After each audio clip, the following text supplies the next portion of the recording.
The information I'm about to share with you this morning, a lot of people want me to keep it a secret. My goal is for you to understand what it feels like to stand on this stage. So let me start by telling you a little bit of how I got here. At 15 years old, I was a nationally ranked tennis player. I had convinced my parents to homeschool me.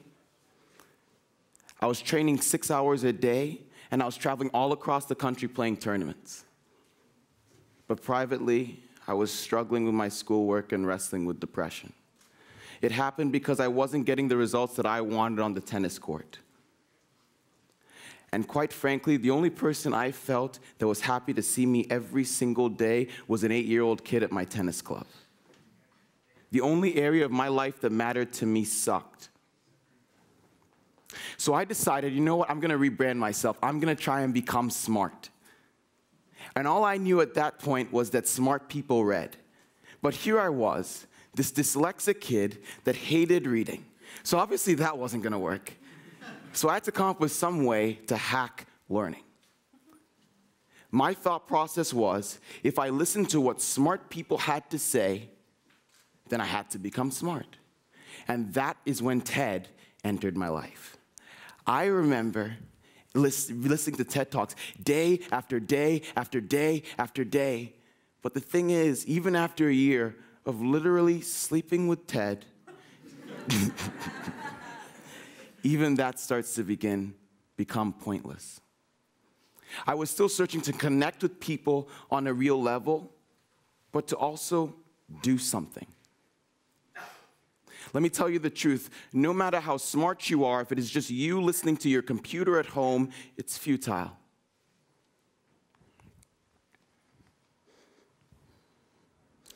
Before that, I never felt valued as a tennis player or as a scholar.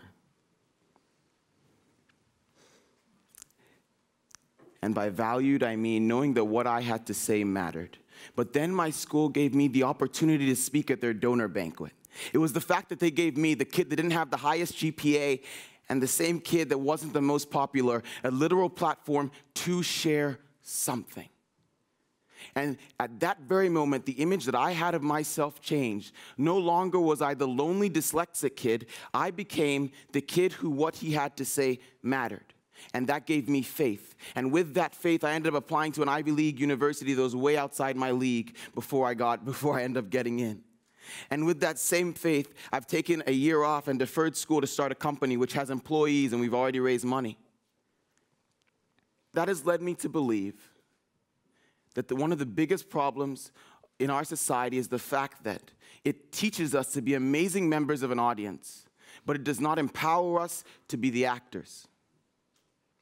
One of my favorite shows to show you this concept is a show called The People's Couch, where it invites you to sit on your couch at home and watch other people sit on their couches at home as they watch reality TV. Before that, I thought Here Comes Honey Boo Boo was pointless, but I guess not. Right? But let me ask you a question. What would happen in your lives if TED gave you the mic? But if we look at the numbers, there are 1,500 people that have given TED Talks. 50,000 people have given TEDx Talks, but there's 7 billion of us. Right now, I'm speaking and you're not. And the numbers show you're not even next. So in every single one of these situations, you're still left voiceless. So that got me thinking, what if there was something that I could consume that would connect me to other people while still giving me the opportunity to answer back as well? And after a late night brainstorming session with a friend, we came up with an event called So You Think You Could TED. A crowdsourced TED-style event. We believe that every single person has a story. The homeless person has as much to say about poverty as the economic professor from Harvard, because only he knows what it's like for someone to walk right by him and not even make eye contact because he doesn't have a dollar in his pocket. Our vision was to democratize ideas by placing the mic in the hands of the audience. In the 2.5 weeks since coming up with the idea, everything just caught on like wildfire. All we ever had to say was, do you think you could TED? And we had 10 awesome speakers, a free venue, free food, and a huge waiting list on Eventbrite. And we even had a request for So You Think You Could TED in Chattanooga, Tennessee. We hadn't even had the first event yet. And at the event, people talked about everything from confirmation bias to emotional truth.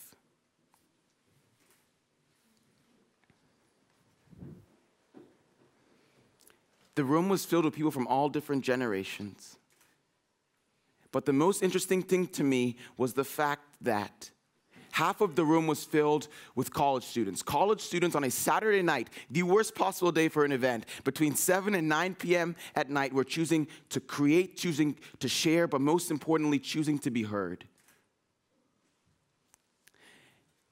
The saddest thing about our event was not the fact that people were left waiting outside in the rain for the first 20 minutes because I forgot to open the door. Sorry, Dr. Milway. It was seeing the disappointment in people's faces when they realized there was not enough time for them to be heard. And since then, this whole idea of a platform has really resonated with me. So I'm not here to even talk about my small event or to talk about TED. I'm here to make sure that everyone here has a platform from which to share, because that is the only thing that can scale to empower 7 billion people. What is scalable are genuine connections with real people where we share the things that are most important to us. The explosion of YouTube, Facebook, and selfies just show that people are crying out to be listened to. They want a part of their world to be validated, whether it's just their baby photos or their ideas.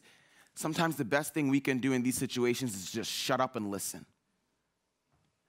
And so I'm not going to give you one of those open-ended TED Talks that say, let's go out and change the world, guys. Because the truth is, every single generation is going to change the world. That's why the world changes. But what I will say is that we have the unique opportunity, because of how small our world is now and how connected that we are, to shape the vision of the future together. If you think about it, our world is smaller than it ever was. Because of Twitter, we can figure out what people's passions are. No longer does our vision of the future have to be shaped by a handful of visionaries like Jesus, Steve Jobs, Henry Ford, or Martin Luther King. We can now crowdsource our future. But for that to happen, people need to feel important enough to do it. And that starts with us simply loving by listening. And when people like me are given the mic, we'll start to give it away to hear from people like you. Thank you.